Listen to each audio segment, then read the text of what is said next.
Assalamualaikum warahmatullahi wabarakatuh. Seluruh bangsa dan setanah air, jumpa lagi di channel Jagat Lub itu. Semoga dalam keadaan sehat, tak kurang satu apa, rahmat barokah salam Allah curahkan untuk kita semuanya. Kiai Haji Maduddin Usman Al-Bantani kembali hadir menyuarakan terkait dengan penemuan beliau, kajian tesis beliau terkait dengan ilmu nasab yang saat ini sedang marak, bahwa kajian dari Kiai Maduddin Usman Al-Bantani terkait dengan Duriyah Rasulullah dari jalur Pahlawi, yang mana dengan tegas beliau menyatakan tidak terkonfirmasi sebagai Duriyah Rasul berdasarkan kitab nasab, manuskrip, dan tes DNA. Tidak perlu dilakukan lagi apa yang disampaikan oleh Kiai Maduddin Usman Al-Bantani, walaupun ada pro dan kontra, itu hal yang wajar karena sudah satu abad lebih kita dicekoki, kita disandingi, kita dihidangkan ala doktrin mereka, sehingga kita menjadi orang yang fanatik, bahkan cenderung buta mahabbah yang luar biasa, sehingga tidak goyah apa yang menjadi pemikiran kita, sehingga apa yang disampaikan oleh Kiai Haji Maduddin Usman Al-Bantani menjadi tantangan yang luar biasa, dan perlu ada sebuah perjuangan yang notabene untuk mencerdaskan kita semua. Sekali lagi mohon maaf yang dari agama Nusantara milik kita. Assalamualaikum warahmatullahi wabarakatuh. Bahwa Habibku ada Habib Rizik Syihab, Habib Bahar Smith, Habib Taufik Segaf, Habib Lutfi Yahya, itu semua namanya keluarga Baklawi. Keluarga siapa?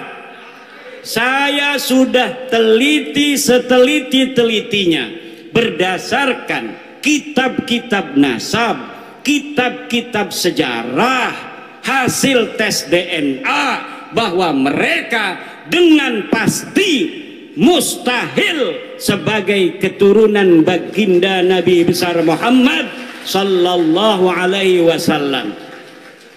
Tidak terima, silahkan undang saya untuk berdebat. Kalau tidak terima, mana ente punya dalil? Kalau tidak terima, mana hasil tes DNA ente?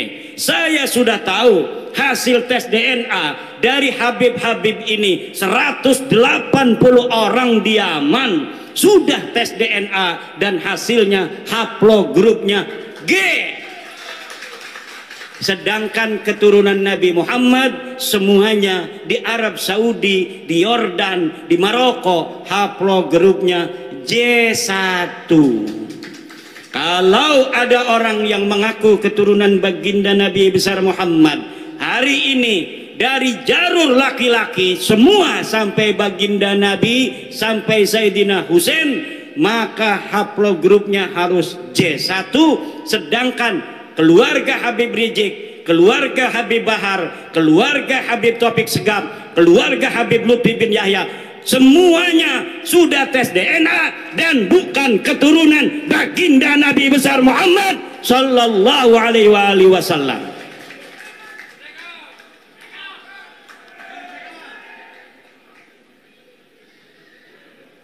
Itu ceritanya. Kembali kepada Kiai Banyumas tadi tuh, karena dia sering mendengerin saya ketika si Habib ini minta uang 40 juta, dia acting pura-pura jadeb. Kiai Imad pahlawanku, Kiai Imad pahlawanku, Kiai Imad pahlawanku. Langsung Habibnya kabur. Jadi ibu-ibu, bapak-bapak kiai, terutama sama kiai-kiai, kalau ada Habib minta-minta uang banyak, nggak usah banyak ngomong, cukup di depan dia baca wiridan, Kiai Imad pahlawanku, Kiai Imad pahlawanku, Kiai Imad pahlawanku. Insya Allah setannya hilang semua. Lah kita nyari-nyari duit, gelati duit 40 juta gati bu ya, nggih. Megawe ning Tangerang gaji 4 juta. Berarti 40 juta ya kita megawe ning pabrik 4 bulan, 10 bulan nggih. Lah dia datang hanya dengan menjual baginda Nabi, dia pengen dapat duit 40 juta. Nah, orang-orang yang menjual nama Nabi besar Muhammad sallallahu alaihi wasallam begini, kira-kira masuk surga apa masuk neraka? Yang keras. Saya tanya sekarang, Habib itu keturunan Nabi apa bukan? Keturunan Nabi apa bukan? Habib Rizik turunan Nabi bukan? Habib Bahar turunan Nabi bukan? Habib Lutfi bin Yahya turunan Nabi apa bukan? Habib Taufik Segaf turunan Nabi apa bukan? Orang Purbalingga sudah bersaksi bahwa mereka bukan keturunan baginda Nabi besar Muhammad.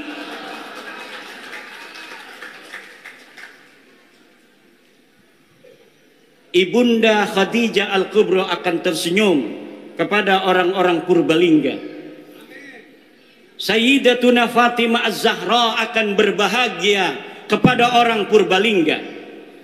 Sayyidina Ali, Sayyidina Husain, Sayyidina Hasan akan tersenyum kepada orang Purbalingga, kepada masyarakat Nusantara yang sudah menyelamatkan nama baik Sayyidatuna Khadijah Al-Kubra, Sayyidatuna Fatimah Az-Zahra, Sayyidina Ali dan baginda Nabi besar Muhammad sallallahu alaihi wasallam dari orang-orang sekarang yang dia bukan turunan baginda Nabi, tetapi dia mengaku-ngaku keturunan baginda Nabi. Dengan pengakuannya itu dia membuat umat Nabi besar Muhammad sallallahu alaihi wasallam diperas, membuat umat Nabi Muhammad SAW dihina-dina, membuat umat Nabi besar Muhammad SAW berpecah belah.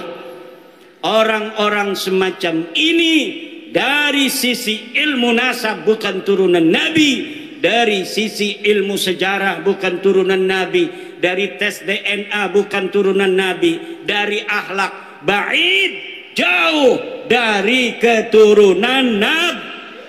Akhlak Nabi begitu luhur, senyum mengembang setiap ketemu dengan orang lain, menyayangi orang lain. Setiap ketemu orang punya uang, dikasih uangnya oleh baginda Nabi. Lagi bawa begini nih, bawa jas, apa ini namanya nih, jubah, diminta orang karena ada dua. Kalau turunan Nabi itu harus sama dengan Nabi. Kalau lagi bawa jubah, beb, jubahnya satu buat aneh, langsung dikasihin. Itu ciri-ciri daripada turunan. Sekarang Laskar jajal kalau ada Habib lagi bawa mobil, beb, mobilnya buat aneh. Kalau dia kasih itu mobil, dia turunan Nabi. Kalau tidak kasih itu mobil, jangan sampai engkau percaya bahwa dia keturunan baginda Nabi besar Muhammad. Setuju? Ada Habib datang ke Kiai bawa mobil. Beb, bawa apa kesini? Mobil. Mobilnya buat aneh aja. Sebelum diminta, minta dulu. Sebelum dia minta uang, minta dulu apa yang dia bawa. Dia bawa udang-udang begini, pinta. Dia bawa jubah begini, pinta. Wah, berarti Ki Imad nanti kita minta coba kasih enggak? Ya enggak. Aneh kan gak ngomong-ngomong, aneh turunan Nabi. Ente punya istri, cerai, nanti aneh kawinin, ente masuk surga. Ada Profesor Manahem Ali berriwayat, ada seorang kiai istrinya cantik jelita. Tahu istrinya satu atau dua saya nggak tahu itu. Yang jelas dia istrinya cantik. Datang Habib, suruh dicerai istrinya. Kata si Habib, Kalau engkau cerai istrimu lalu aku nikahi istrimu, maka engkau akan dapat barokah, dapat syafaat, masuk dalam surga. Na'udzu. Apakah yang model begitu betul turunan Nabi? Jawab. Apakah orang yang datang ke rumah kiai minta uang 40 juta itu turunan Nabi? Apakah ada orang yang menghina orang lain itu turunan Nabi? Orang yang mulutnya selalu mencaci maki Presiden Indonesia dengan alasan-alasan PKI, alasan antek asing, ijazah palsu. Apakah orang semacam itu pantas jadi cucu Nabi apa tidak? Dia cucu Nabi bukan? Orang yang selalu membuat keonaran. Orang kampung kita suruh demo tiap hari nggak dibayar. Katanya untuk bela agama Islam. Kemudian orang-orang kampung kita meninggalkan pekerjaannya, meninggalkan kegiatannya, suruh demo tiap hari. Dia yang dapat duit, orang-orang kampung kita yang kerjaannya acak-acakan, ekonominya murat-marit, istrinya muring. Tahu muring? Istrinya muring, ngambek, marah-marah karena dia jaga warung ditinggalin. Apa betul? Dia bertani, taninya macul tidak disempurnain, dia jagain pancingan lele, pancingan lelenya ditinggalin. Kenapa? Suruh demo, katanya membela agama, menurunkan antek-antek Cina, menurunkan antek-antek asing. Tapi ternyata perjuangan mereka semata-mata bukan untuk agama, bukan untuk rakyat, bukan untuk bangsa, tetapi untuk tingginya nama mereka sendiri dengan mengorbankan putra-putri Indonesia agar masa depannya acak-acakan, tetap miskin, melarat, tidak punya pekerjaan. Na'udzu. Bu, anak ibu mesantren, betul apa tidak? Anak ibu mesantren pengen jadi kiai, betul? Kiai Sahal sangat bahagia kalau anak ibu-ibu melebihi kiainya. Makanya saya bikin syair, ya Rabbi bil khalil iftah kulla talibina waj'alhum khairan minna wa khairal ummami.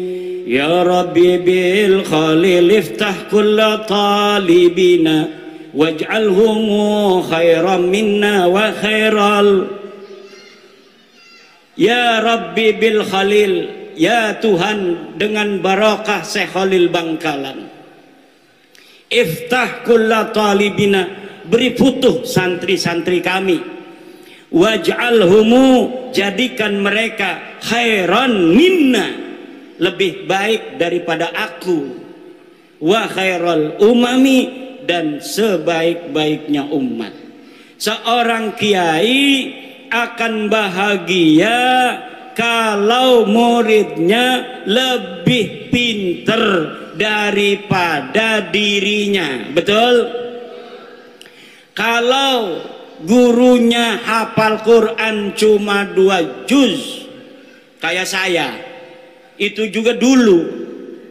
Saya sekarang punya murid sudah hafal 30 juz karena habis mondok di saya belajar kitab kuning, dia ngaji di pondok tahfidz. Sekarang sudah 30 juz. Saya senang dan bahagia. Dia dulu bisa baca kitab, sekarang sudah hafal Al-Qur'an. Kalau gurunya sudah 30 juz, seneng kalau muridnya hafal 35 juz.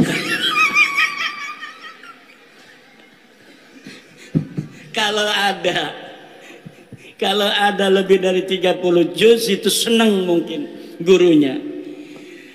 Tetapi ada seorang atau sebuah kelompok, dia tidak bergelar kiai.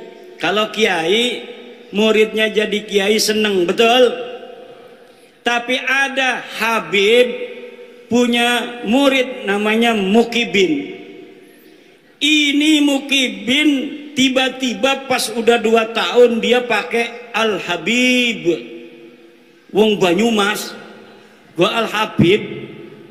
Lah kira-kira gurunya itu yang seorang Habib marah apa tidak kalau ada murid tiba-tiba make gelar Al-Habib? Marah, itu bisa dipukulin, dipersekusi. Kenapa? Karena bagi mereka nasab itu lebih utama daripada ilmu. Sedangkan menurut ajaran Islam, ilmu itu mutlakon lebih mulia daripada nasab. Ilmu itu mutlakon lebih mulia daripada takwa adalah kunci daripada kemuliaan. Ukuran daripada kemuliaan adalah takwa. Inna akramakum indallahi, sesungguhnya orang yang paling mulia di antara kalian adalah orang yang paling bertakwa. Itu adalah barometer kemuliaan. Siapa orang paling bertakwa, dialah orang yang paling mulia. Apakah dia anak seorang kiai? Apakah dia anak seorang raden? Apakah dia anak seorang tubagus? Dia seorang petani? Dia seorang penjual cilok? Dia seorang yang miskin? Dia seorang yang kaya? Kalau dia bertakwa, maka dialah orang yang paling Ini ajaran Islam apa ajaran Habib? Islam. Tapi ajaran Habib, dia ngomong sama santri-santrinya, kalau nanti jadi kiai banyak ilmunya, jangan sampai di hatimu ada perasaan sama dengan Habib. Jadi mereka mempunyai sebuah ajaran, sebuah doktrin kepada murid-muridnya yang bukan dari golongan Habib itu, bahwa orang-orang Jawa, wong Banyumas, wong Purbalingga, wong Brebes wis kon dagang ndok bae ora bisa dadi wong mulia. Sirama sampai kapan bae tugasnya ngormati kula. Kok sira duwe anak, anake ngormati anak kula. Kok sira duwe putu, putune ngormati putu kula.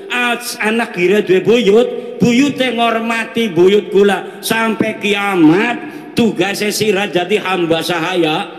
Tugasnya kita lan turunan kita jadi raja, jadi wong mulia. Ini ajaran Islam apa ajaran Habib? Ajaran Islam apa ajaran Habib? Ajaran Islam apa ajaran Habib? Ajaran Islam, siapa saja dia, dari siapa dia dilahirkan tidaklah penting, tetapi yang penting bagaimana dia nanti menatap kehidupan. Kalau dia belajar kemudian pintar, dia bisa jadi presiden di Indonesia walaupun dia